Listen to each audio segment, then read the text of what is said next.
Hey, Lindsay, how are you? Doing great, Aubrey. What is going on with you? How's it going? Oh, I'm great. I actually played volleyball this morning. It was so Awesome. fun. What about you, Lindsay? What do you do in your free time? Oh, I like to get outside. If I can take a walk in the park, Nice. if I just have like half an hour of free time, I'll just go up to the park. It's like 5 blocks from my house. I love it there.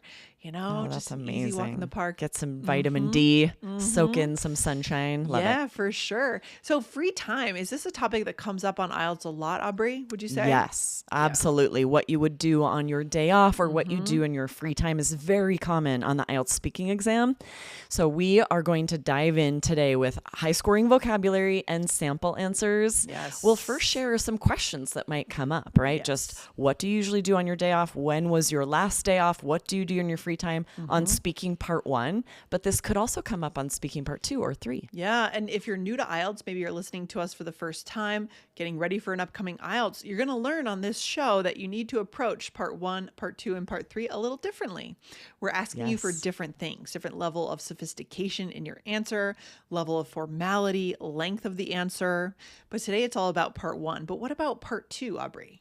Yeah, you might be asked in part 2 to describe a person you know who is lazy, Mm-hmm. or describe a person who has changed, or describe a new hobby you've started. Right, there could be so many questions where you end up talking about hobbies and free time and what you do on your day off. And then in part 3, we look at society a bit more, right? We're looking at kind of the Yes. macro structures. Do you think people are getting lazier? That's a hot take, hot topic, right? Yeah. Or do children spend too much time using technology? A lot of these questions that are about society as a whole, today's vocabulary would also be great for. Of course, yes. So the vocabulary could apply, but just the way we're going to answer this and the length of our answer is Right. going to be different. Guys, Exactly. if you want to learn from us here on IELTS Energy, everything is based on the scoring system, coming back to the scoring system every time. Go ahead and hit the follow button, whether you're on Apple Podcasts, Spotify, or maybe you're on YouTube. You can subscribe to IELTS Energy TV right there.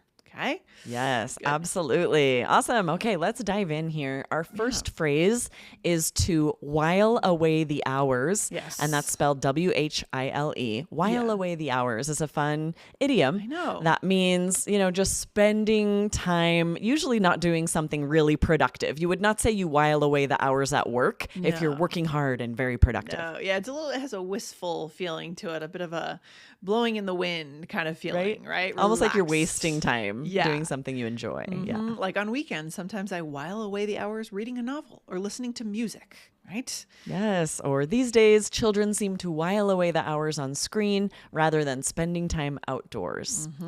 This is Yes. band 9. I don't know that I've ever heard a student say this in a speaking exam, so practice using it. It's actually very flexible. Anytime you're talking, even questions about, imagine on part 2 if you're writing about a time when you had to be hospitalized or an injury, something like that. If you had a lot of hours where you're just kind of waiting for time to go by, this is a perfect phrase for that. Yeah, I don't use this very often. I feel like this is high level even for native speakers, It's true. And so it will impress the examiner, guaranteed.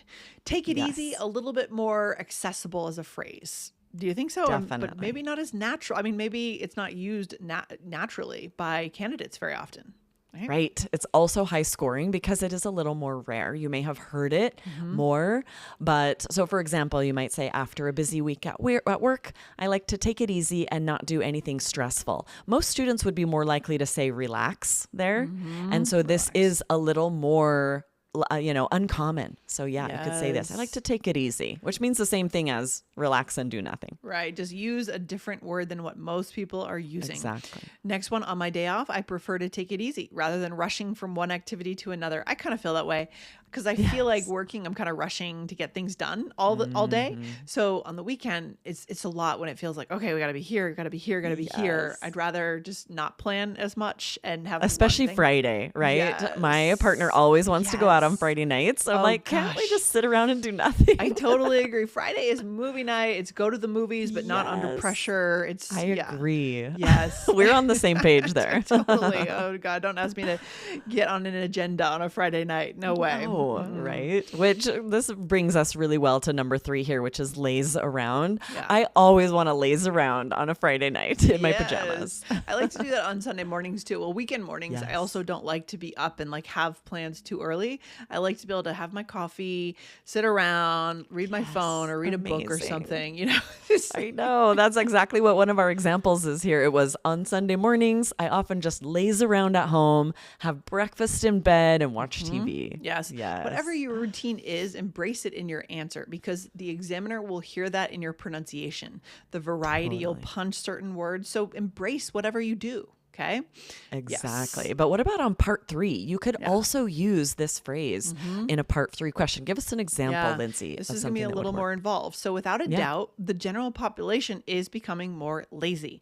Decades ago, the average person worked laborious jobs for long hours. Now, everywhere I look, people are just lazing around. Yeah. Nice. And honestly, like you might be exaggerating here, but that's probably good for your score. You don't have to tell the truth, right? That's a really good point. Often say the first thing you come up with.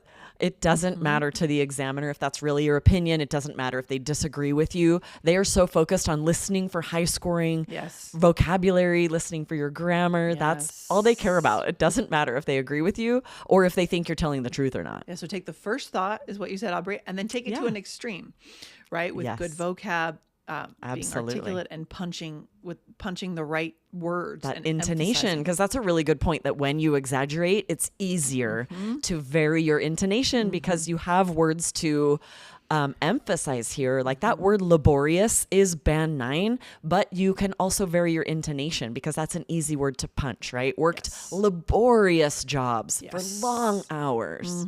Love it. And then the next phrase, maybe our listeners don't know it yet, is put my feet up. Right. So this literally could mean put your feet up, or it could just be an expression of relax. We use it literally and metaphorically, right? So we use it just to mean relax. And we also would literally put our feet up maybe on a chair or a coffee table when we're relaxing. Yes. After a long day at the office, I like to put my feet up and relax with a cup of tea. Okay. Or watching a good movie is my favorite way to put my feet up on the weekend.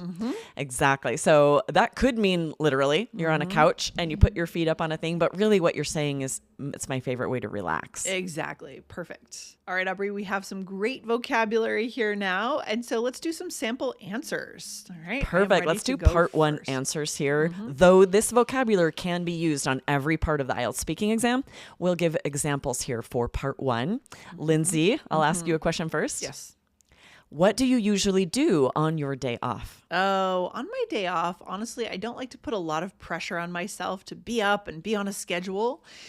So what I do is I like to take it easy. You know, I'll kind of laze around for a few hours and read the New York Times on my phone, hang out with my dog, and then maybe eventually go for a little bit of a walk. But in general, the idea is just trying to put my feet up and sort of while away the hours. And then maybe the next day off, I'll get motivated to go to the mountains or do something a little more structured. But I think there's nothing wrong with just taking it easy on the weekend and relaxing when you have the free time. Amazing example. I really love what you did there at the end, this chunk that we use a lot as native speakers to say, but I think there's nothing wrong with. That's a great way to summarize after, you've given an answer and you're sort of defending yourself, right? Be like, maybe not everyone does this, but I think there's nothing wrong with, and then you kind of restate what you had said that you like to do is such a native, natural chunk. And then you used all of our vocabulary almost from today. It's so easy to fit these into these types of answers. Oh, for sure. Just go with it, guys. Make sure you're fitting them in. Aubrey, I'm going to ask you a question now. So here we go. Do you prefer relaxing at home or going out? There is a real ebb and flow to whether I want to just laze around at home and rot in bed, or if I feel like going out with friends, going to a bar, dancing at a club. I am a person of many parts, right? So I do often enjoy just staying home, putting my feet up and taking it easy, whiling away the hours while I binge Netflix or read a book. But sometimes on a Saturday night, I want to get dressed up and go out. Nice. I love it. I love it. And that's good too. And that actually, when you offer both sides of the answer, it does allow for good intonation because you have to change your tone of voice. a little bit, right? I like how you said rot in bed. That's a new Yes, one. that's kind of a new slang phrase. It means sort of the same as laze around or, it just means to like hang out in bed in the morning before you get up or all day long. Sometimes my teenagers rot in bed all day if they don't have work or class. Yeah, that's what they do. I don't know. And then you also said binge Netflix, which I feel like everyone can kind of relate to that, right? But having the verb to binge is the key. That might be different from what other candidates are saying, right? That's true. Instead of just to watch TV, you can say binge Netflix or binge HBO Max. That's also good vocab when you can name like a streamer or something specific like that in English. Yeah. And then it was interesting. I felt myself, I wanted to say this idiom, a man of many parts, but I didn't want to say man because I'm not a man. So sometimes we do this, we'll change one like that. So I said a person of many parts. Okay. That I think would be really high scoring too. I think because we do that as natives, we'll like change an idiom to fit our gender. Right, because the examiner will know that you're going for that idiom. They'll know that you know it, but then you're taking a little bit of a liberty and adapting it, which it should be fine on the test. Love that. Yeah, absolutely. Yeah, because we do that. Anything that's native and natural like that is really high scoring. It's very spontaneous to do that too. You'll show that spontaneity. Yeah. Guys, go check out IELTS Energy 1592. Are you too shy for IELTS speaking? Right? If you're worried about your level of shyness, we show you how to approach this and how to make sure that that does not hold you back from your future.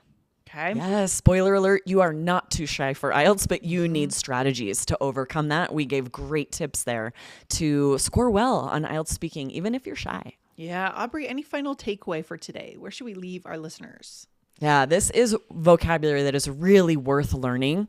This is that 80-20 principle where you are very likely to be able to use this on IELTS because not only there's a good chance that you'll be asked about free time or your day off, but these expressions and idioms are high scoring and could be used in a variety of answers. Perfect. Love it. Great sample answers for today. And Aubrey, we'll see you back here very soon. You have a good rest of your day. All right. Awesome. You too. See you next time. Bye.